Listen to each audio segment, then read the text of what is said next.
My use of social media is not presidential, it's modern-day presidential. Make America Great Again. July 1, 2017. Donald Trump's presence on social media attracted attention worldwide since he joined Twitter. In 2009, having over 88.9 million followers, he frequently tweeted during the 2016 election campaign and as president. Until his ban in the final days of his term. Over 12 years, Trump tweeted around 57,000 times, including more than 25,000 times during his presidency. A spokesman for Trump said that Trump's tweets were considered official statements made by the President of the United States. Trump often posted controversial and false statements on his Twitter account at Real Donald Trump. An investigation by the New York Times published November 2, 2019, found that, during his time in office, Trump retweeted 217 accounts that have not been verified by Twitter, at least 145 of which have pushed conspiracy or fringe content, including more than 24 that have since been suspended by Twitter. On July 16, 2019, the House of Representatives voted to censure him for racist comments he had tweeted 2 days previously. 4 Republicans supported the measure, while 187 voted against it. His advisors warned him that his tweets may alienate some of his supporters. In a June 2017 Fox News poll, 70% of respondents said Trump's tweets hurt his agenda. In a January 2019 UMass Lowell poll, 68% of all respondents aged 18 to 37 said Trump tweeted too much. In the name of public interest, Trump's Twitter account remained unmoderated for most of his presidency. In 2020, Twitter began hiding or adding fact-check labels to any of Trump's tweets that spread misinformation about the COVID-19 pandemic, or falsely suggested that postal voting or electoral fraud may compromise the presidential election.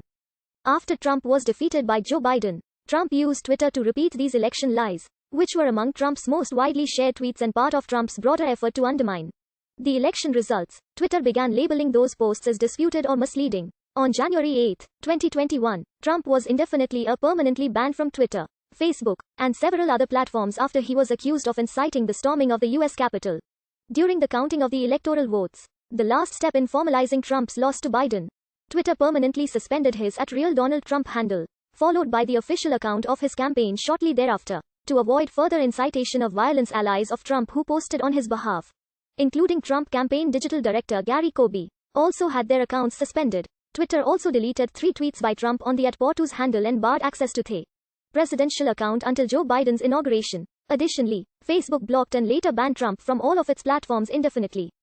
An analysis by the research analytics firm Signal Labs determined that the social media bans on Trump and some of his allies in January 2021 led to a 73% decline in the spread of election-related misinformation. The emergence of social media has changed the way in which political communication takes place in the United States. Political institutions such as politicians, political parties, foundations, institutions, and political think tanks are all using social media platforms, like Facebook and Twitter, to communicate with and engage voters.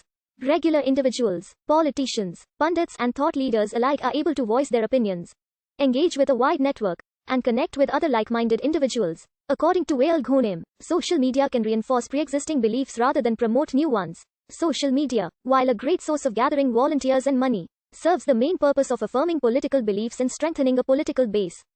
Politicians have a platform to communicate with that is different from the mainstream media. Politicians have the ability to raise large amounts of money in relatively short periods of time through social media campaigns. In 2012, President Barack Obama raised over $1 billion for his campaign, which broke the fundraising record. Around $690 million was raised through online donations including social media, email, and website donations, and more money was raised from small donors than ever before. The 2008 U.S. presidential election was the first election in which candidates utilized the internet and social media networking as a communicative tool incorporated into candidates' campaigns. In 2008, President-elect Barack Obama was the first to use the internet to organize supporters, advertise, and communicate with individuals in a way that had been impossible in previous elections. Obama utilized sites like YouTube to advertise through videos. The videos posted on YouTube by Obamas were viewed for 14.5 million hours. As of 2012, more candidates were utilizing